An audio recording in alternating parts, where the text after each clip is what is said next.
এই যে আমাদের গাড়ি চলে আসছে, তুমি ওঠো। আমরা গ্রাব কল দিছিলাম, সেখান থেকে গাড়ি চলে আসছে। ও সরি সরি, হ্যাঁ কি হয়েছে? ও আমরা এই গাড়িতে করে আসলে কি বললো হাতে ধরে ও উনি বলছে ওটা হাতে ধরে নিতে, পাকা তারাঙ্কা বলবো। আমরা আসলে ঠিকভাবে তো ভাষাটা বুঝি না, ইংলিশটা কথা বলতে পারি কিন্তু এই দেশের লোকাল ল্যাঙ্গুয়েজ তো বুঝি না, সেজন্য আর কি প্রবলেম হচ্ছে। তো আমরা আমাদের গ্রাফের গাড়ি চলে আসছে, আমরা উঠে গেছি এবং অল্প সময় লাগবে, 5-7 মিনিটই লাগবে আমাদের বাসায় পৌঁছাতে।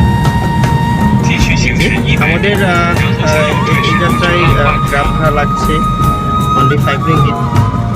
দুজন আসছিলাম, মার্কেট করলাম এবং এখন রিটার্ন চলে যাচ্ছি। সবার সাথে দেখা হবে আবার ইনশাআল্লাহ। ভালো থাকবেন, সুস্থ থাকবেন।